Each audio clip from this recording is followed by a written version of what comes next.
man with the guardian spirit.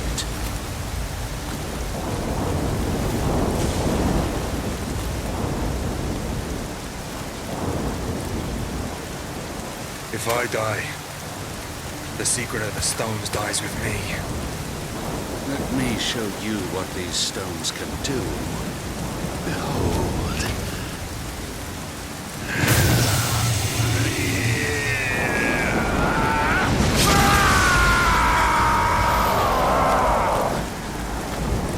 It's time for your execution.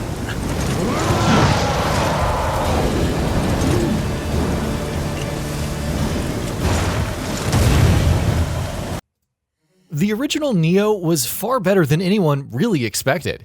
It was a game launching a decade and 2 generations after it had originally been announced. It was a game from a development team that hadn't put out a well-received game in quite a while, and it seemed to be riffing off of FromSoftware's excellent Dark Souls series, which no game till then had really managed to pull off properly enough around then. But Nioh ended up being remarkably good, with its own unique strengths, the combat and emphasis of loot specifically that helped it stand out from FromSoft's games, and gave it a distinct identity of its own, rather than making it feel like a shameless clone. Team Ninja then further refined the craft, and gave us more of a great thing with expansions, and last year's Nioh 2, which, while lacking the surprise factor that helped the original Nioh stand out, was still every bit as great as its predecessor. Before we go ahead, please consider subscribing to our channel. We upload new videos every single day, and your support really helps us out. With that out of the way, let's start. The entire series has now been brought over to the PS5 with the Nioh Remastered Collection, which includes Nioh, Nioh 2, as well as all DLC and expansions for both.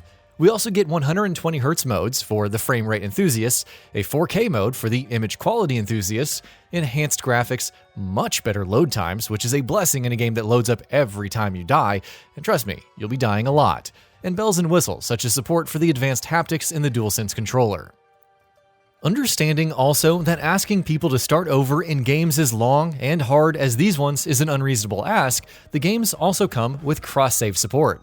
Going even further above and beyond, Team Ninja and Tecmo have also enabled cross-platform co-op play between PS4 and PS5 owners of the 2 games, meaning that you don't have to hold off on a PS5 purchase out of the fear that the potential community of the console might be far smaller and less populated than it would be for the PS4 versions.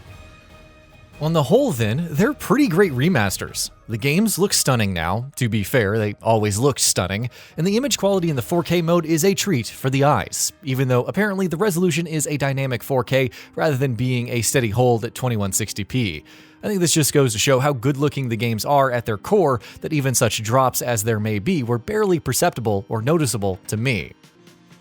While I personally do not have a display capable of 120Hz, and so I was unable to test out the 120 FPS gameplay, the prospect of being able to play games emphasizing combat and reaction times as much as Nioh games do is definitely alluring, and I do have to admit it's one of the most exciting additions in this package as well. Other changes make an overall positive impression as well. The load times in particular minimize any potential friction that you would expect from repeated deaths, since it takes all of a few seconds to be right back into the game and in the thick of things. Since you are no longer faced with the sometimes daunting prospect of sitting through a loading screen that can last the better part of a minute every time you die, and then you have to make your way back to where you did, death stings far less than it did before, meaning you're likelier to be less conservative, more daring, and more appreciative of the various nuances to the game's combat mechanics. On the other hand, I wasn't really too big on the haptics. Now, to be entirely honest, I have generally found the haptics features in the PS5 games to be extremely overhyped. While I appreciate how well they are implemented, they've not felt to me to be the sort of revelatory, generation-defining experiences that others have found it to be. So it is entirely possible my being underwhelmed at the implementation in the Nioh remasters comes down to my general ambivalence towards the feature. However, even accounting for that, I feel like, in my experience, Nioh has one of the less exciting implementations of haptics that I have experienced yet in a PS5 game. Even accounting for how much work had gone into making this collection the definitive edition of the series, however, the strength of the package is definitely down to the games themselves being as great as they are. All the strengths of the 2 games, their frenetic and exacting combat, their thrilling and taxing boss battles, their fantastic enemy design, their incredible build variation induced by the glut of loot available, their imaginative locations. All of that is here, and it still feels about as great as it always did. Something that's more remarkable for the 4-year-old Nioh than the just a year-old Nioh 2, to be fair. Simultaneously, most of the various weaknesses the games had, which included some unfair level design and encounters, especially towards the back half of both games, as well as an almost interminable length, especially for Nioh 2, are here as well. The one particular issue with both games, which was their load times, has been addressed thanks to the PS5's SSD, as noted.